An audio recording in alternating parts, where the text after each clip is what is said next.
there, fellow tank enjoyer. And yes, unlike my last DPS video, I've actually been interested in tank playstyles as of late. You are here, presumably, with an interest in playing a tank role in Guild Wars 2. But before we get to the professions/specs, we have to first discuss what tanking means in this game. Tanking works in a myriad of ways in PvE, and is not as consistent where it perhaps could be. In open world, mobs will sometimes aggro the closest player, the player with the most toughness, or sometimes on the player that is dealing the most damage.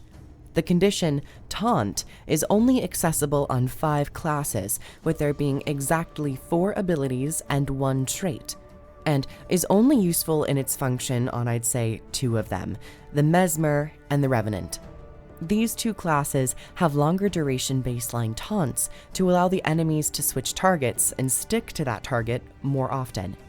Even then, it sometimes feels like enemies won't actually care that taunt has been applied to them. Taunt will force the applier to gain the aggro, but taunt doesn't work in this way against foes with a defiance bar. Against vulnerable defiance bars, it will instead deal defiance damage to help break it. So, taunt really won't work against bosses.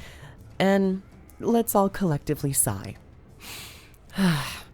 In raiding/boss scenarios, tanking is more conditional with proximity, both close and furthest, randomized, based on an item you're holding, or based off of how much toughness you have.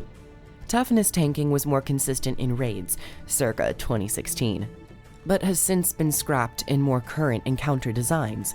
Maybe one day this reliable tanking method will see play again, but as for now, it's kind of up in the air. In combat, tanks are usually focused on managing boss positioning and where special attacks land, to prevent extra damage on the group and to keep the arena clear. Sometimes tanks will have to time their personal blocks or their stun breaks, but with tanking being more inconsistent throughout the game, this is only for a few of those bosses.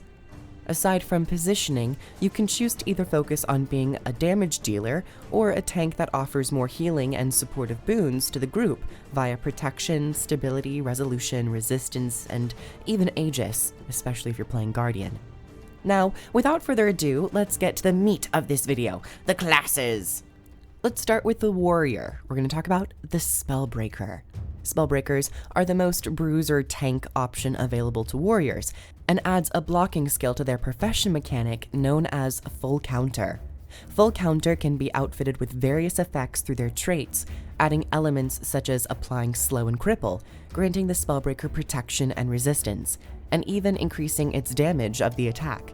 Spellbreakers also are able to control enemies with their dual daggers, and then deal increased strike damage to foes disabled by their stuns. Their utility skills of meditations also come with various effects, and shows off one of the 5 abilities which applies taunt, Imminent Threat. Sadly, Imminent Threat's taunt duration is 1 second. With recent updates, Spellbreakers can customize their kit to grant quickness to allies around them, improving group play. Additionally, they've also been given decent damage buffs to allow for a more simple damage rotation. Overall, Spellbreaker is a good pick if someone's looking to play that classic warrior tank fantasy, but I would love to see more improvements with its general tank identity and the general tank identity across the game, adding things such as stability access and resistance sharing, giving out small amounts of barrier to improve their own defenses and their groups, and of course, increasing the presence of taunt for ad control and defiance bar damage. Moving on over to Guardians, we'll talk about Firebrand briefly. Much like every other role in the game, Firebrands also excel at being tanks. Outfitted correctly, Firebrands can be reliable at preventing damage to themselves and allies via Aegis, while also sustaining a group through heals. Additionally, Firebrands and innately Core Guardian are able to grant plentiful stacks of stability, ensuring players aren't controlled by skills. The mantras are also easy instant cast abilities, which share out additional boons to allies, and one of these boons is quickness. Another instance of taunt is also on the Firebrand through their Tome of Courage, Chapter 2 Daring Challenge. But once again, this ability has a 1 second duration, and is also pitiful. Firebrand is receiving a more intricate mechanical rework, so we will have to see how it ends up playing out, but I imagine they'll also be able to play as solid tanks. Not much of a difference there. Revenants. Revenants finally show off one of the good taunt skills available with their legendary dwarf stance, their skill known as Forced Engagement. This is a 4-second taunt, which can be doubled to 8 seconds with proper levels of expertise, a stat to increase condition duration. The dwarf stance also grants tanky skills to share out stability, striking enemies while healing the Revenant, and also their elite skill, which reduces the damage of all allies around you by 50%. The Herald elite specialization also grants the Revenant the shield, which gives the class protection sharing and also a useful block to prevent damage and one-hit boss mechanics. The Herald also shares plenty of boons to enhance the party, and with recent updates also shares out quickness. Through the traits, the Revenant can reduce the damage they receive and further bolster their bruisery playstyle with traits that heal them by activating their consume skills. Herald and Revenant might be overlooked in its tanking capabilities for some, but it really offers a wide range of tools for the player, and also their party. Rangers. Let's talk about the Untamed. But before we get there, we have to talk about the next taunt ability.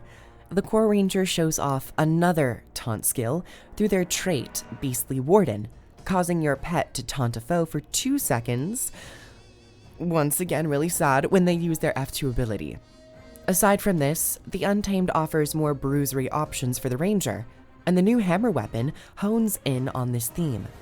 Hammer skills mix in crowd control effects with skills that deal more damage against controlled foes. In an upcoming update, the defensive abilities will also grant barrier to the Untamed, improving their sustain. But when it comes to increasing the defenses of their team, Untameds tend to struggle a bit more when compared to the other classes in the lineup. I would love to see more stability sharing skills come to these types of specs, and I think the Untamed would be great at filling the stability/CC niche. For personal survivability, Untamed is great though. Engineers. Now we're going to talk about the Scrapper. Scrapper is outfitted with plenty of defensive traits, which build up plentiful amounts of barrier on the Engie. And with their gyros, they're able to aid allies. Much like the Untamed, Scrapper tends to excel more at keeping themselves alive, but they do have a bit more group utility. Overall, Scrappers are very sustainable in a fight, and can take quite a few hits. For certain boss mechanics, you might want to equip the shield instead of the elite spec's staple weapon of the hammer. The shield will give you a block skill so that you can survive bigger hits. Also, their function gyros are extremely useful at quickly reviving an ally without breaking your momentum of gameplay. Finally, let's talk about the Mesmer and also the Chronomancer. The final taunt skill in the game belongs to the Mesmer's Phantasmal Defender skill, forcing enemies to attack your blocking phantasm. This has a duration of 3 seconds, so it's not the worst, but certainly isn't great without a boost of expertise. Aside from this, Mesmers have access to the legendary Chronomancer. If anyone was around during, let's say, 2016 to 2017, you might remember hearing all about Chrono Jail, where Chrono players were often held to playing the tank role and were necessary in every raid to grant alacrity to the group. This was the era where tanking was perhaps the most individualistic in its role. Aside from its alacrity and quickness uptime, Chrono also has access to a few defensive features for the group, such as Aegis sharing on Distortion, and Aegis and Endurance generation with their Well of Precognition. If Chronos use their shield, they also can play around with a block skill which will chain into another block, all while summoning a phantasm to grant allies in the area protection. Chronomancers make excellent magical tanks if you're looking for a mystical edge to your class. And those, I would say, are all of the classes and elite specializations that offer a more clear and definitive and comfortable playstyle with a bruisery/tanky role, able to sustain themselves in combat, and even able to gain the aggro off of their allies with taunt and other features.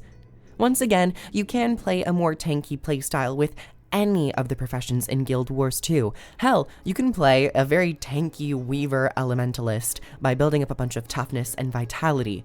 However, there are certain aspects of these professions which I hope will be further developed, such as adding more stability access to these bruiser specs, resistance sharing, stun breaks, maybe even a bit more of a flatline barrier amount where you can improve the defenses of your party, etc, etc. Also taunt. I'd be so happy if taunt was a PvE only condition, because I totally understand why they have balanced it in this way, because you don't want taunt being so overpowered in competitive modes. But for the sake of PvE, it's like, you don't have much to lose. And I would ultimately love to see every single profession have access to a good taunt. I'd say 4 or 5 seconds or more for certain utility skills, and, even play around with it in other traits.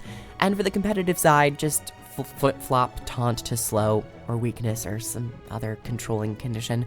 But nevertheless, that is my little video on the tanking playstyles in Guild Wars 2.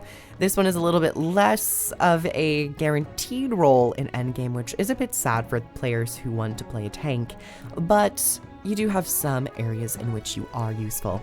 But thank you all so much for coming on by. Comment down below your thoughts about how tanking exists in Guild Wars 2 currently. I'd love to hear from players who enjoy tanking or players who have really wanted to try tanking and maybe compare it to other MMOs. Other than that, do you have any other suggestions for particular professions and improvements with this role? And if you would like to support the channel, head on over to Patreon and get early access to all of my videos. If you'd like to catch me over on Twitch, I usually stream each day of the week, usually some Guild Wars 2, might be trying some other things, but thank you all so much for watching, and I will catch you all in the next video. Bye everyone! Mwah.